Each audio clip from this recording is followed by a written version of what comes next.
oath can be taken, members of parliament, at least 94 of them, must be there before the oath can be administered. Okay. So it's a beautiful, unique parliamentary proceeding that we are about to witness. And that is one of the significant things. And you note that in the oath that will be administered to the president, one of the things that he will say is that if he fails to comply with the dictates of the constitution and the laws of this Ghana, the consequences are dire. If he doesn't take that oath, he can do whatever pleases him. It is the oath that tells him that no, hold on, and what have you. In Akan, they'll say in Tamkesie. You understand? Yeah. In Ewe, what do they say? No, Atam kaka. Ebe abaka atam. You see, you have to do that to your people. Never atam na mi atori. Tomorrow, if you don't do what the atam says, the danger is so grave. And that is basically what we are about to witness, that beautiful parliamentary proceeding. And that is why you notice that from 1992, before this event, there must first be the swearing in of new MPs pursuant to Article 100 of the 1992 Constitution. The oath must be administered first to the MPs. Having done so, the clerk will now call for the election of the Speaker of Parliament. Okay. Now, when the Speaker... Was that what we saw yesterday night? Last night? Yes. Okay. So, by 12 midnight, Parliament is deemed to have been dissolved. Okay. Dissolution. Okay. Now, you need a new Parliament. You don't need to leave a lacuna. You don't need to leave a space at no point. So, right after the midnight, you proceed. But you see, by reason of convenience, Parliament is actually supposed to be quote-unquote suspended. So what happened at dawn? After what we saw last night? Yes, it had just been suspended. Okay. And now they will come back. So that session after Speaker, the next person will be the President. Okay. But because it is done at midnight, we have decided that for convenience, administrative convenience and all of those things, allow MPs to go home, refresh, come back and continue the session. Then the President is sworn in and he will take his oath of office right under the dictates of Article 57 and all of those provisions. So that's basically what we are going to experience today. As you are aware, yesterday the President-elect put a list of his first set of appointees.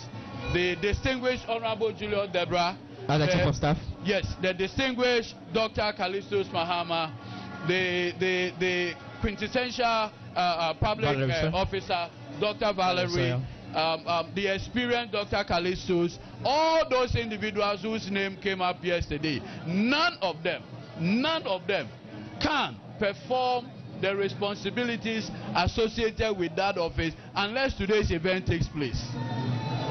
It is only after today's event that will go on. And so in law, there's something we call co-warranto. By what mandate? By what warrant?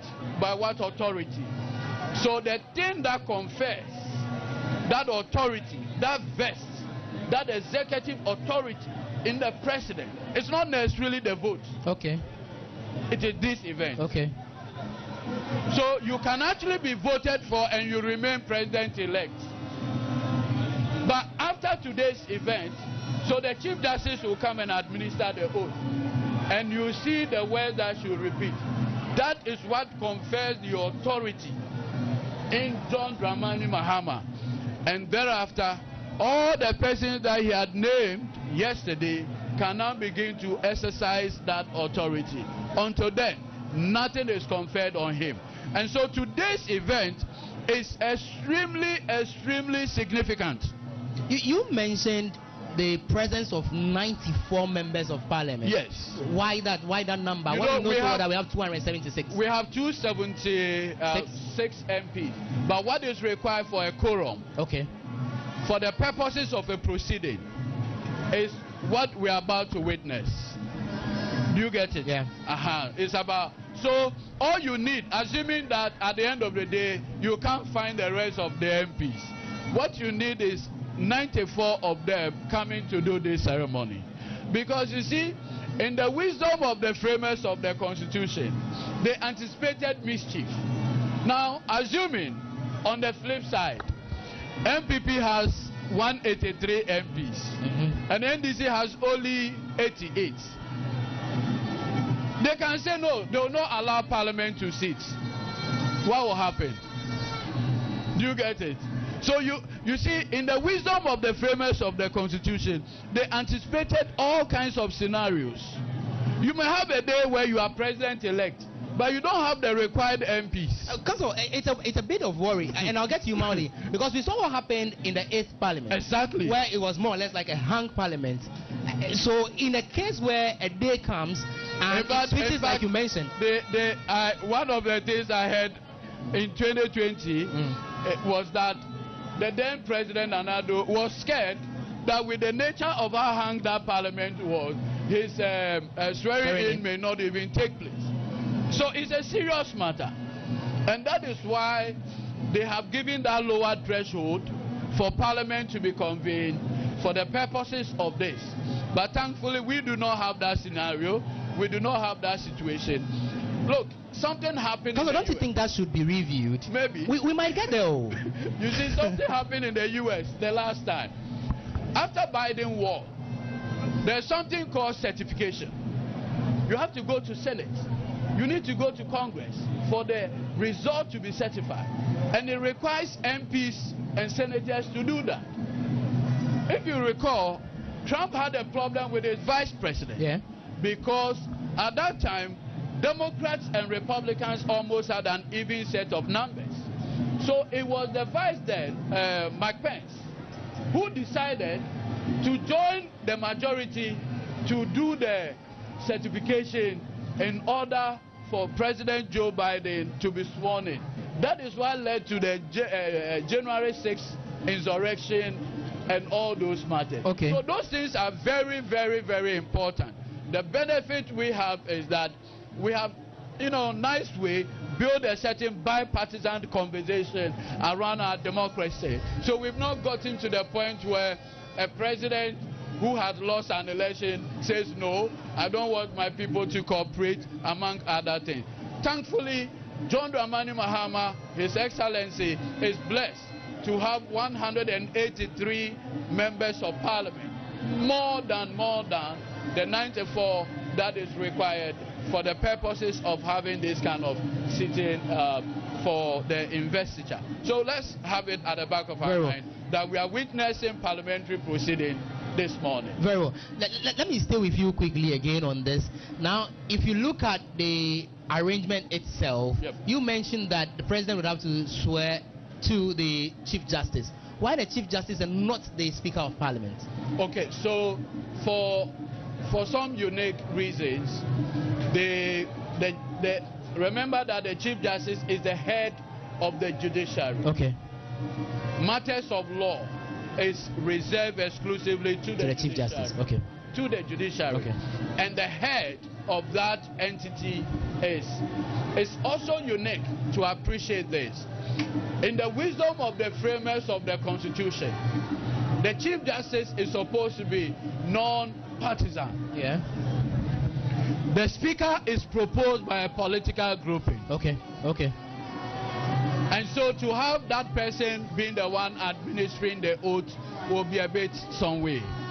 And so in the wisdom of the framers of the Constitution, they have said exclusively that the Chief Justice of the Republic must be the one to administer the oath of office, and it must be the Chief Justice or any person so authorized to do so. But it must be a person coming from the judiciary. And that, for me, is very significant. Very well. So that's the arrangement that the framers of the Constitution have put in place. In the United States of America, the Chief Justice Roberts is going to be the one who swore in. He swore in President Biden. He done it for Donald Trump, and he's going to do that for Donald Trump again. That should be 21st January. Yeah, 20th. Okay. So that's basically it. And like I told you, we basically copied the American and then the Westminster formulation. Very well. Council, I'm grateful. I'll come back to you. But Mauli, just speak the microphone for me. We want to find out the role of the international diplomats that are here. Why must they necessarily even attend this sort of ceremony? What does this mean to the Republic of Ghana as well? But let me just showcase or illustrate to our viewers on the screen what this sword is about. Council mentioned the sword as well. How significant it is. As you can see, it's been displayed on the screen. The presidential sword of Ghana is actually a symbol of the president's authority and power as the commander-in-chief of the Ghana Armed Forces. Now, it is a significant element of the presidential regalia and is used during ceremonial events such as the presidential inauguration and military parades.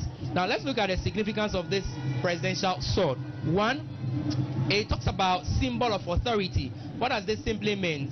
The sword represents the president's authority and power as the head of the state and government.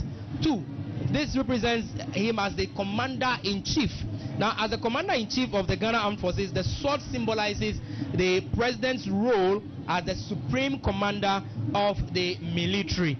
And again, you also talk about the ceremonial significance of this sword. What does this mean? It says the sword is used during ceremonial events such as the presidential inauguration, as we are about to witness in some minutes to come, and also to add pomp and pageantry to the occasion, as we will see. And as you can hear from the background, a charged atmosphere, as I mentioned. Koshi is still standing by to give us a vivid picture of what is happening on the main grounds. Again, one significance of the sword is the national pride. The national pride that it comes with. Now, it explains further that the presidential sword is a source of national pride, representing Ghana's rich history and cultural heritage. So we are told that, look, it is made of some carats of gold. And Council, I don't know if you know the carats, though, the quantum of gold that it's made of. So as you can see as well on your screen, that is pure gold. Again, the historical significance of this sword turns back to the potentially being used by previous presidents or during significant events in Ghana's history. Now, let me also tell you some brief facts to know about this particular sword. One, the design and craftsmanship. The presidential sword is often decorated with intricate designs and craftsmanship, reflecting Ghana's rich cultural heritage. That's one. Two, ceremonial protocol. The sword is typically carried by a designated officer or aide-de-camp during ceremonial events. So it's not just any ordinary person that will carry the sword. It is assigned to a particular person known as the aide-de-camp. So that's what we will see in a few minutes to come as well. Then also the security and protection. Now the fact you need to know about this is that the presidential sword is likely kept in a secure location when not in use. So understand it's being kept somewhere in a vault where when it's time to be brought out, the person will hand over to the president as well. So the presidential sword of Ghana is a revered symbol of the president's authority and power, as I mentioned earlier. Mauli, come in quickly for me. And we know so well that about more than 10 of the international diplomats will be arriving. You can talk about Gabon, Botswana, Nigeria, Gambia, Guinea-Bissau, and then we're also expecting the Vice President of Tanzania to join us, Namibia, Liberia, Kenya, Sierra Leone, Equatorial Guinea Vice President is also bound to come, Uganda Vice President, and also the Democratic Republic of Congo. How important is this? You do not find all the time that you find an aggregation of all of the diplomats and international dignitaries gracing an occasion. In addition to the names you have mentioned, there is a delegation from the United States, in fact commissioned by President Biden himself, led by a high-ranking director of budget and management at the White House. And he will be assisted on the ground by Ambassador Palmer. And they will be here. And I understand there's also a delegation from the European Union. Led by one of the ministers of foreign affairs. And I'm told that this is actually the biggest delegation we've had so far as far as this ceremony is concerned over the years. No, indeed it is. If you look at it, there is quite a fair distribution of dignitaries arriving from almost all parts of the world, from Asia, Latin America, North America, and the rest of Africa. And it is very significant because it's a testament of the international community's renewed interest in Ghana, because for some time the narrative has been about how some of these missions have even openly described the kind of governance that we've been experiencing. And on the list I saw Mali. If you remember, a couple of months ago, Mali, Burkina Faso, Guinea, Niger dismembered themselves from ECOWAS. Yes. And if there is an honor for this inauguration, provides you a certain labyrinth for renewed conversations for but they joining. could come as an individual, not necessarily under the umbrella of ECOWAS. Most definitely, but there's also a broader regional leadership conversation over here, because President John Mahama enjoys a great grandstanding in the geopolitical affairs of the continent. You'd remember in 2014, he was very thick in the affairs of the Burkinabe crisis, and we saw the kind of work he did as an ECOWAS chairman. In fact, prior to that, you remember that when the Ebola struck in Guinea and the rest of the countries, John Mahama was the one that mobilized almost $3 million to be disbursed to some of these opportunities to renew all bilateral, multilateral ties that existed between Ghana and the rest of the countries, and if anything at all, deepen it, because the conversation happening almost everywhere. If you watch international news, Reuters, Washington Post, in fact, there is a lot of hope and expectation for President John Dramani Mahama to, in fact, at least turn around the fortunes of Ghana's economy and manage or renegotiate some of the debts that we've been bedeviled with. In fact, we find ourselves in what many people will call a debt trap, and you can navigate this trap through very skillful diplomacy, re-engaging your international financial partners, the EU, the United Nations, the World Bank, the IMF, and some bilateral donors as well, China, because recently many of our engagements, financial talks, conversations with them, it's not really happening. And if you would even look at the composition of the initial list that has been released, you've realized that the president means business. He's brought back some really senior, important figures. My joy was seeing Dr. Valerie Sawyer. I understand she is a woman of immense capabilities. Who of the 24-hour economy and export diversification, because obviously these are some of the things that would expecting the new John Dramani Mahama to re-articulate, re-engage conversations about the after, because we have the headquarters here in Accra, and thus far we've not seen any meaningful trading decisions and negotiations happening. In fact, there are some other negotiations that should happen in round 3 in terms of digital trade and intellectual property rights and all of that. The expectation is that John Mahama will re-champion some of these conversations. Many of them have moved to Ivory Coast, some have moved to Nigeria. In fact, some have moved out of the continent completely, and we know the implications of businesses leaving a young or transitioning economy like Ghana, what it means for youth unemployment and its related crime-related activities. So it is quite one of the largest diplomatic convergences right here at the Black Star Square in Accra, where we are experiencing another peaceful transition of power from His Excellency Nana Addo Dankwa Akufo-Addo to John Dramani Mahama. So the expectation is huge. The presidents, the dignitaries would begin to open some new doors of opportunities depending on how we begin to shape our foreign policy architecture going forward. And some of the appointments that a lot of people are looking at are the ministers of trade and industry and the ministers of foreign affairs and regional integration, because those two ministries are really important and are central to how Ghana navigates its debts and puts the economy back on track for the people of Ghana. The expectation is high, and I'm one of the people looking forward to John Mahama doing something really about the economy. Mawuli, hold on a second. I will just run you through the list of confirmed president, confirmed vice president, and also the confirmed envoys that will be attending the ceremony. And of course, we know so well